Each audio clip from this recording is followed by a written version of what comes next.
So hello students, welcome to the same physics channel. आज हम बात कर रहे हैं यहाँ पे JEE एडवांस 2024 पे how this examination is going to different compare to the previous year. So 4 dimension of examination is very important.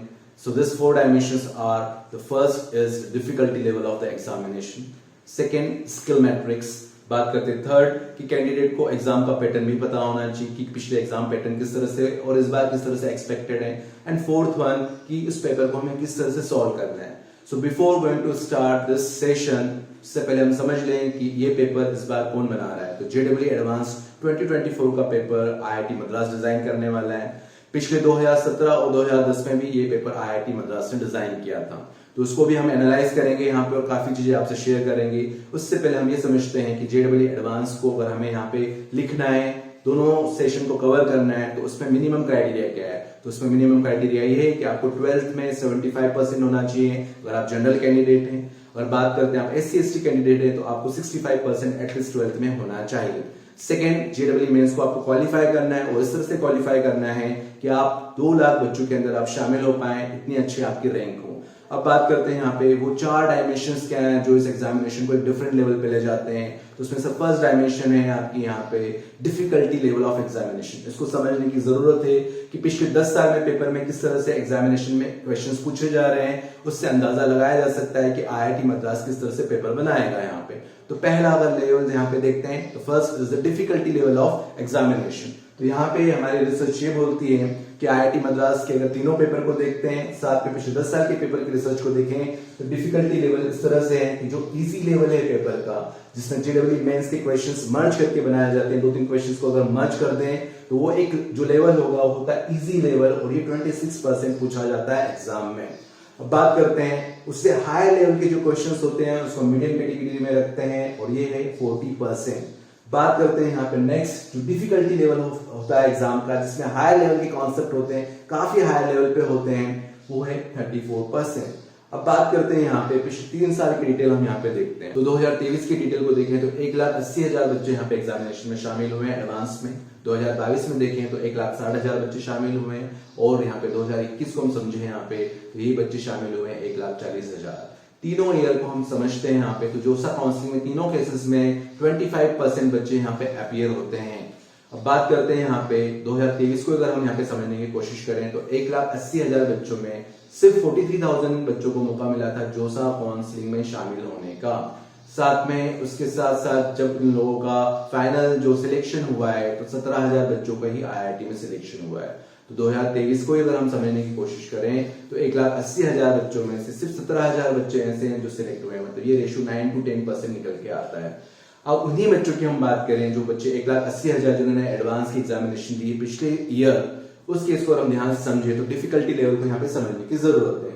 सबसे पहले देखते हैं 34% जो पेपर होता है वो काफी डिफिकल्ट और टफ होता है, लेकिन जो 1,80,000 बच्चे अपीयर हुए हैं उसमें 1 to 2% बच्चे ऐसे हैं जो इस लेवल पे पूरी तरह से काम अच्छे से करते हैं, और वही बच्चे टॉप IITs में जाते हैं।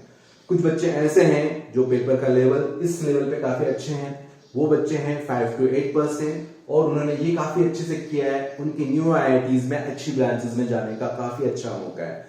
बात करते हैं यहाँ पे काफी बच्चे जो हैं, मैक्सिमम बात करें यहाँ पे 25% बच्चे ऐसे हैं जो एग्जाम में अपीयर हो रहे हैं, ये वाला पोर्शन काफी अच्छे से करते हैं, उनके काफी चांसेस हैं कि न्यू IITs में जो नई ब्रांचेस हैं उनमें जाने का मौका यहाँ से उनको काफी मिलता है। तो इस डिफिकल्टी लेवल को काफी हद तक हमें काम करने की जरूरत है, कौन से पोर्शन पे ज्यादा काम करना है ताकि आपको जिस IIT में जाना है उस पर आप ज्यादा फोकस कर सकते हैं। बात करते हैं आपको क्या स्किल मैट्रिक्स रिक्वायर है एग्जामिनेशन के लिए उस पॉइंट पे।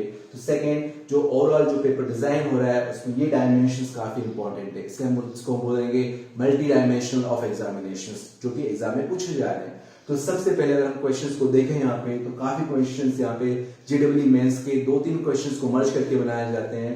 वो क्वेश्चन होते हैं कॉन्सेप्चुअल बेस्ड, उसमें आपको कॉन्सेप्ट को एक्सट्रैक्ट करना आना चाहिए, उसको अंडरस्टैंड करना आना चाहिए, उसमें इमेजिनेशन आपको क्रिएट करना आना चाहिए। ये क्वेश्चंस होंगे कॉन्सेप्ट बेस्ड। उसके बाद यहाँ पे आपको टेस्ट किया जाता है कि आपकी न्यूमेरिकल एबिलिटी किस लेवल पे है, कितना फास्ट आप उस क्वेश्चन को सॉल्व कर सकते हैं। थर्ड बात करते हैं यहाँ पे पैसेज रीडिंग एबिलिटी।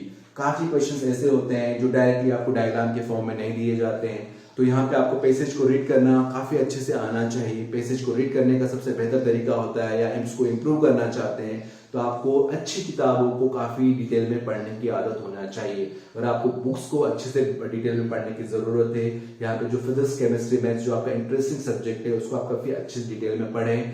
ये अगर आप अच्छे से करते हैं तो आप इफेक्टिवली इंक्रीज करते हैं आपकी कैपेबिलिटी, जो कि डिकोड कर सकते हैं वहां पे पैसेज रीडिंग से, जो न्यूमेरिकल्स है उसको आइडेंटिफाई कर सकते हैं, आप आसानी से समझ सकते हैं और इमेजिनेशन क्रिएट करके उसका डायग्राम भी बना सकते हैं और उस क्वेश्चन को सॉल्व कर सकते हैं।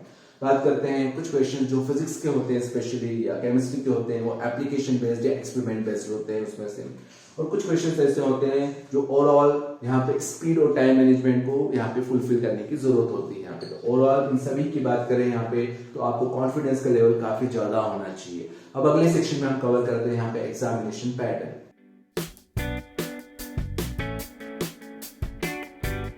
तो यहाँ पे समझते हैं जेईई एडवांस के पैटर्न के बारे में। पिछले 10 साल के पेपर को देखें और साथ में आईआईटी मद्रास के दोनों पेपर को देखें यहाँ पे, तो जो पैटर्न निकल के आता है वो कुछ इस तरह से है।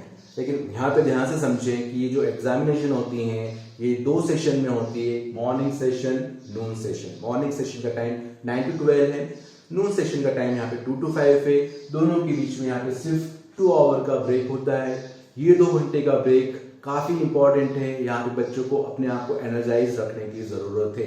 ये 2 घंटे डिसाइड करेंगे कि आप कौन से आईआईटी में अपने आप को यहाँ पे मान के चलते हैं कि आपका सिलेक्शन पक्का है। तो कोशिश ये रखिएगा कि ये 2 घंटे में आप अपने आप को काफी यहाँ पे एनर्जाइज बना के रखें। अब देखते हैं पैटर्न किस तरह से एक्सपेक्टेड है और पिछले पैटर्न को भी समझने की कोशिश करते हैं यहाँ पे। तो सबसे पहले देखते हैं कि एग्जाम के दोनों सेशन में कुछ इस तरह के क्वेश्चन पूछे जाते हैं। तो सिंगल करेक्ट जो क्वेश्चन होते हैं उसमें अगर आप अच्छे से करके आते हैं और सही आंसर होता है तो +3 वहां पे आपको नंबर मिलता है। आप गलत करते हैं उस केस में तो आपकी नेगेटिव मार्किंग के साथ -1 नंबर मिलता है। बात करते हैं मल्टीपल सिलेक्ट क्वेश्चंस जिसमें मल्टीपल आंसर्स ठीक होते हैं, उसको बोलते हैं मल्टीपल करेक्ट। बात करते हैं इसमें पार्शियल मार्किंग सिस्टम है। यदि किसी में मान के चलते हैं कि ABC आंसर ठीक है तो उस केस में यहाँ पे पार्शियल मार्किंग सिस्टम के अकॉर्डिंग आपको यहाँ पे +4 नंबर दिए जाते हैं। मान के चलते हैं कोई बच्चा यहाँ पे सिर्फ A और B को ही सही मार्क करता है तो उसमें आपको +2 मार्क किया जाता है। आप सिर्फ A पे ही वहां पे सही का निशान लगा के आए हैं या बबल आपने फिल किया है तो उस केस में आपको सिर्फ +1 नंबर मिलता है। लेकिन यदि आप A के साथ D ऑप्शन लगाते हैं या सिर्फ D पे ही मार्क करते हैं तो उसमें आपको नेगेटिव मार्किंग मिलती है और -2 आपको यहाँ पे एग्जाम में नंबर मिलेंगे। बात करते हैं अगला जो कैटेगरी है न्यूमेरिकल टाइप और इंटीजर टाइप। एग्जाम में किसी सेशन में इस तरह के क्वेश्चन पूछे जाते हैं और किसी सेशन में इस तरह के क्वेश्चन पूछे जाते हैं। बात करते हैं न्यूमेरिकल टाइप में यदि आंसर रियल फॉर्म में आ रहा है लाइक 1.5 1.6 तो इस तरह के क्वेश्चंस को मैं यहाँ पे मेंशन कर रहा हूँ। न्यूमेरिकल में जो आंसर्स आ रहे हैं डायरेक्ट टाइप उस केस में अगर आप सही करते हैं तो आपको +4 नंबर वहां पे दिए जाते हैं। आप यहाँ इनकरेक्ट करते हैं तो आपको 0 नंबर दिए जाते हैं। इसमें ही न्यूमेरिकल टाइप में क्वेश्चन पैसेज बेस्ड होते हैं। इसमें आपको 2 क्वेश्चंस फर्दर अंदर दिए जाते हैं, क्वेश्चन 1 और क्वेश्चन 2। उसको आप सही से समझते हैं और आप अच्छे से करते हैं दोनों क्वेश्चंस को तो आपको +4 मार्क दिए जाते हैं। अदरवाइज यहाँ पे कोई नेगेटिव मार्किंग नहीं है इस केस में। तो बात करते हैं इंटीजर टाइप क्वेश्चंस में। यदि आप इंटीजर की वैल्यू सही मेंशन करते हैं सॉल्व करने के बाद तो आपको यहाँ पे एग्जाम में +4 नंबर दिए जाते हैं। अदरवाइज यहाँ पे कोई नेगेटिव मार्किंग नहीं है। लास्ट कैटेगरी है मैच द कॉलम। ये काफी स्कोरिंग है, इस पे काफी फोकस करने की जरूरत है। यदि आप सही करते हैं तो +3 नंबर मिलता है। अदरवाइज यहाँ पे नेगेटिव मार्किंग में -1 नंबर आपको यहाँ पे असाइन किया जाएगा।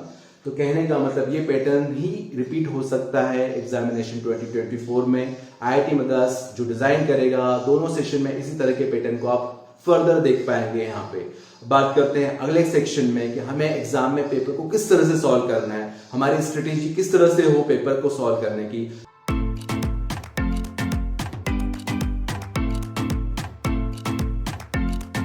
तो लास्ट में बात करें यहाँ पे जेईई एडवांस 2024 की स्ट्रेटेजी के बारे में कि किस रणनीति के साथ हमें आईआईटी मद्रास का पेपर सॉल्व करना है। इससे आपकी आईआईटी में जाने के और सीएसई ब्रांच सिलेक्ट होने के काफी चांसेस बनते हैं। तो सबसे पहले एग्जाम में थॉरोली पेपर अच्छे से रीड करना है। उसके बाद सबसे पहले हमें न्यूमेरिकल एबिलिटी बेस्ड क्वेश्चन को सॉल्व करना है। उसका जो पहला कैटेगरी है वो है इंटीजर बेस्ड क्वेश्चन। यदि आप इसको सही सॉल्व करते हैं तो यहाँ पे आपको मिलते हैं +4 मार्क्स। अदरवाइज केसेस में नो नेगेटिव मार्किंग का केस बनता है। सेकंड बात करते हैं सिंगल करेक्ट क्वेश्चन। यदि आप इसको सही से सॉल्व करते हैं तो यहाँ पे +3 नंबर मिलता है। अदरवाइज केसेस में -1। जो तीसरा कैटेगरी है वो है पैसेज बेस्ड क्वेश्चन। यदि इसको आप सही से सॉल्व करते हैं दोनों पार्ट इसके जो क्वेश्चन और क्वेश्चन 2 तो आपको बेहतरीन नंबर यहाँ पे एग्जामिनेशन के माध्यम से मिलते हैं। Now next is the match the column. इस पे काफी फोकस रखना है क्योंकि काफी स्कोरिंग पार्ट है, इसको आप सही से सॉल्व करेंगे तो आपके मार्किंग में काफी इजाफा होता है यहाँ पे। और लास्ट बात करते हैं मल्टीपल करेक्ट क्वेश्चन, इसको सबसे लास्ट में सॉल्व करना है क्योंकि इसमें पार्शियल मार्किंग होती है। अल्टीमेटली ये पूरा एक स्ट्रेटेजी है जिसको आपको एग्जाम में फॉलो करना है और मेरे यहाँ पे बेस्ट विशेष है कि आप अच्छे से अच्छे IIT में यहाँ पे सिलेक्ट हो। तो इसी तरह के एनालिसिस को देखने के लिए देखते रहिए STEM फिजिक्स चैनल को। Bye bye.